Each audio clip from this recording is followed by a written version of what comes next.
You know that feeling when you're 3 days out from the biggest exam of the semester, and your study schedule looks less like a plan and more like a ransom note written in highlighter. That moment when you realize you've been doing more doom scrolling than deep focus. Oh, I know that feeling. Let me tell you something. It's the moment you stop thinking, I'll start my study routine tomorrow, and decide, last minute cramming is now my only option. And you know what the crazy part is? We all procrastinate. It's a universal truth. You think top students don't feel that panic? They absolutely do. Well, today, we are cutting through the noise. We're giving you 3 study methods that the most efficient students use to crush their exam prep, even when the clock is practically screaming at them. So here's 3 ultimate last-minute cramming strategies. First, the focus hack, otherwise known as the Pomodoro Technique. Yes, the Pomodoro Technique first tackles the immediate threat, the inability to maintain concentration. You sit down, open your notes, and 20 seconds later, you're wondering what your old high school friends are doing now. Right, Alex? Right? Literally. A bit like when I decide to take a leisurely and wonderfully pointless stroll to my living room, and 20 minutes later I'm still staring in awe at my unimaginably awesome Star Wars X-Wing miniature replica, sitting on the shelf, all lit up and shiny, like it has a powerful aura. The Force is strong with that one. Or maybe that specifically is just me, but I get your point, Jay. We all find some completely irrelevant, utterly time-sucking activity when we should be focused. It's a universal struggle.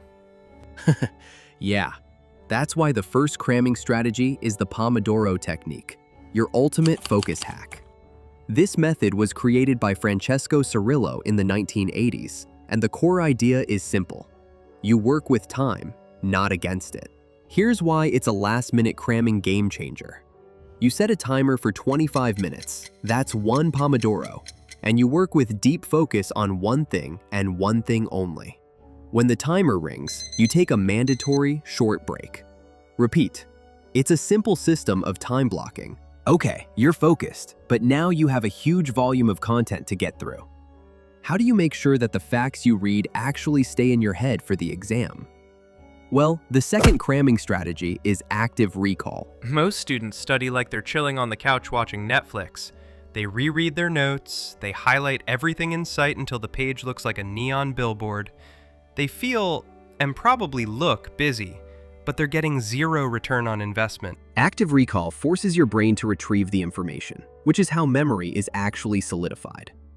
Instead of rereading a chapter, you close the book and ask yourself a question about the content. You can use simple index flashcards with questions on. It turns passive reading into active retrieval. This is where the Yoda-like wisdom comes in.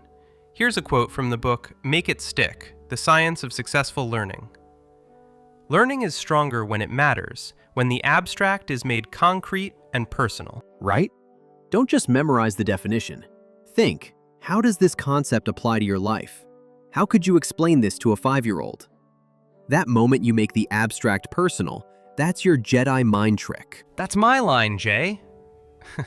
Look, I'm not saying it's easy, but I'm saying it works.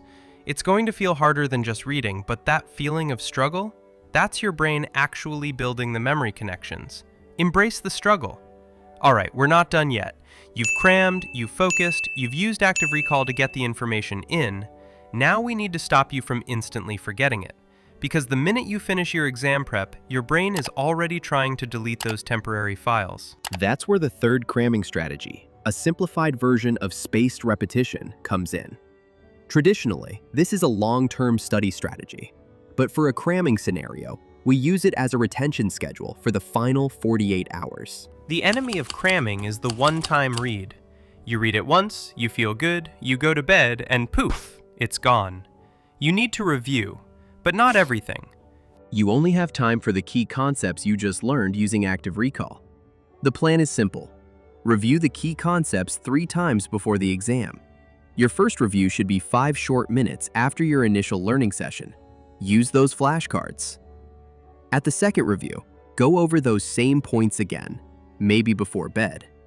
And finally, your final review should happen last thing before you walk into your exam. This is the practical application of making it stick.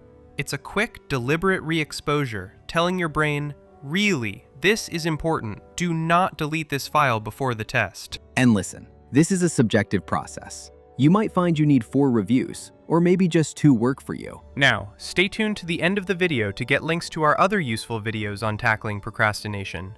But for now, there you have it. 3 proven cramming strategy methods that pivot you from panic to effective exam prep. The Pomodoro Technique, active recall, and spaced repetition. If you want to dive deeper into the science behind these learning methods and finally ditch the panic cramming forever, we highly recommend checking out the books. We've dropped links to both in the description below. It gives the channel valuable funds at no extra cost to you. Now go use these strategies and ace that exam. But before we finish, what's the one silly, completely unnecessary thing you always do to procrastinate before sitting down to study? Let us know in the comments below. See you again soon on Mindset Matters. And may the force be with you. Jay, my line.